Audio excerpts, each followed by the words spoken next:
Salty crew, and welcome back to another video. Today I'm going to be showing you 3 different fall inspired recipes. One is an appetizer, another is a main course, and then the last one is a dessert. All these recipes are super simple and easy. They're great for any dinner parties that you have in the coming months, or if you just want to cook for you and your significant other, they're great for that too. Before we get into the recipes, don't forget to subscribe down below by clicking the little red subscribe button and hit the bell icon next to it as well, because that will let you know every time I post a new video. So if you want to learn how to make 3 epic fall inspired vegan recipes, then just keep on watching. The first recipe I'm making for you is a butternut squash soup. So for this, you're gonna need a medium to large butternut squash. You're gonna cut the top and the bottom off and then cut it down the middle lengthwise. Now we're gonna scrape out the seeds. You can either throw them out, or what I like to do is rinse them, dry them off, and roast them in the oven with some spices and maple syrup, and it is delicious. And I put them on top of my soup. It just is an extra oomph that it gives it. And then to roast your squash, you can put it on parchment paper, on a baking sheet, and then roast in the oven at 425 for about 30 minutes, 30-40 minutes. And this is what it should look like when you're done. Mine just got a little bit overdone, but it's fine. It still tasted good. I just didn't put in the burned parts there. So you're gonna scoop out the insides once it is very tender. So while our squash is roasting, you can start preparing your seeds to be roasted. So you can put them in water, let them soak in hot water to make it easier to clean them. And then you can separate them from all the flesh and dry them out on a paper towel. And you might have to switch paper towels because your first one that you drain them on will probably be soaking wet. So pat them dry as best as you can. You want to get them as dry as possible.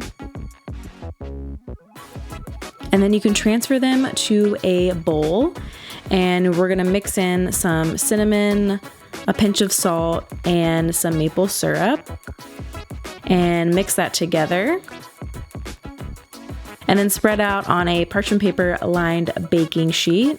And then you can place it in the oven along with your squash for about 10 minutes. And you know that the seeds are done when you can hear them popping in the oven and they're nice and crispy on the outside. Make sure that you don't overcook them though, because with the maple syrup, they can easily burn. Then you can start sautéing half of an onion in a large pot. And I'm not using oil, so I add in some vegetable stock to keep it moving. Then I add in 5 cloves of minced garlic, saute that for a couple more minutes. Add in 2 peeled diced carrots along with some more vegetable stock. And I almost forgot the fresh ginger, so you can add in about a tablespoon of ginger, cover and let it steam for a bit until the carrots are nice and tender. And then you can add your butternut squash and some more vegetable stock. And then season with freshly cracked pepper and a few pinches of salt. Then you can add to a blender, or you can use an immersion blender just right in the pot, which is super easy, but I do not have mine anymore, so I'm just gonna use my Vitamix. And then I add in 1 can of coconut milk. You can use full fat, light, whatever you want. Either one will taste delicious.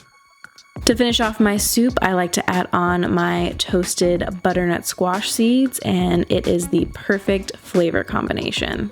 Next up, for our main dish, I'll be showing you how to make stuffed delicata squash, which is amazing. So for this, you're gonna need a delicata squash, of course, and they're smaller than a butternut squash, so they're a little bit easier to handle.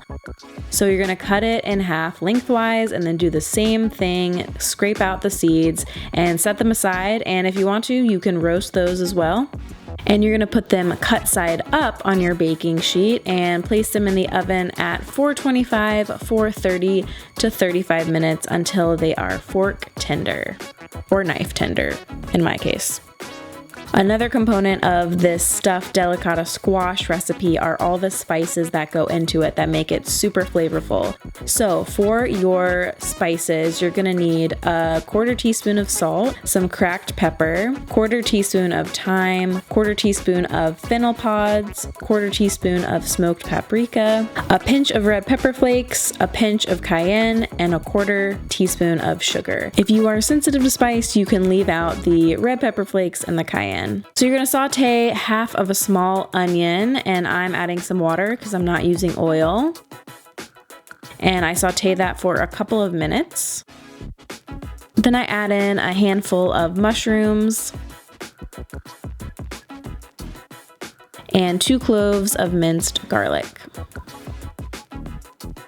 Then you can add in half a tablespoon of rosemary and sage and your spices. Saute that for a couple minutes and then add in some water if your pan gets too dry.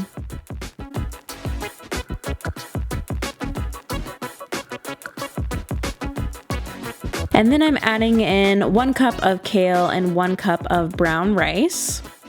And continue to add water or vegetable stock as you need to if your pan gets too dry.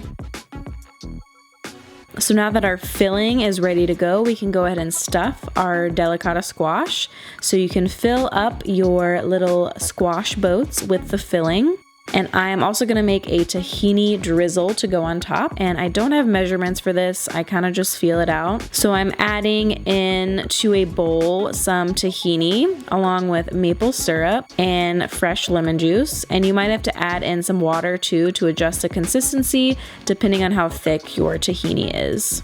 This is kind of the consistency that we're going for. And then to serve, you can just drizzle your tahini right on top.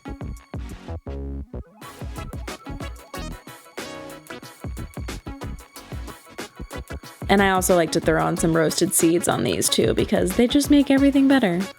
Last but not least, we are gonna make a delicious apple tart. So for this, you're gonna need 1 sheet of puff pastry. And the good news about puff pastry is that normally it comes vegan, so that is good. And this is the brand that I like to use. You can find it in the frozen aisle. So you're gonna take 1 sheet of it and thaw it out at room temperature.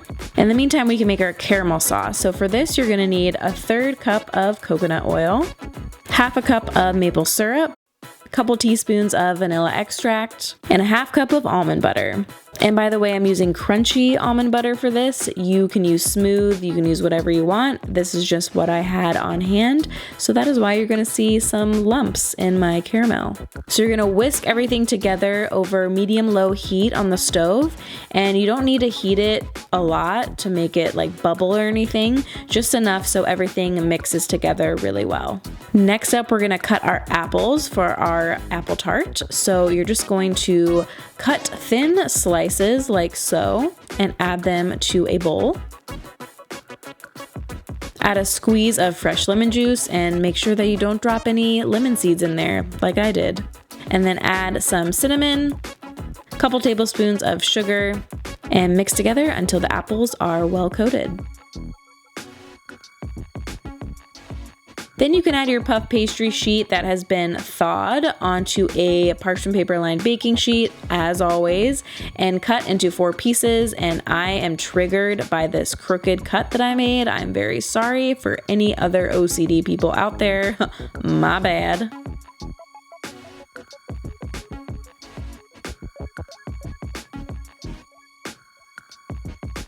So once you have your 4 pieces cut and ready to go, you can brush with some almond milk and then sprinkle on some cinnamon and then add on a stack of the apple slices. And you can fold the corners of the puff pastry however you want. I just did 4 different ways. It honestly doesn't really matter because they kind of come out looking the same. You'll see in a second. But just do whatever you want. It really doesn't matter. Just have fun with it. Once my tarts are ready to go, I like to brush them with almond milk. This just helps them get extra brown in the oven. So once they're ready to go, you can put them in the oven at 425 for 12 to 15 minutes until they're golden brown. And to make these extra fancy, I like to add on some powdered sugar, and then you can just drizzle your caramel sauce right on top. These are so good. They taste like a grown-up version of toaster strudel. Thank you guys so much for watching this week. If you liked any of the recipes, make sure that you leave a thumbs up for me down below. Click those thumbs. It really does help me out. It helps this video get seen by more people. And comment down below telling me which one you are most excited about. I hope you guys have an amazing week. Don't forget to take care of yourself, eat good food, and I'll see you in the next one.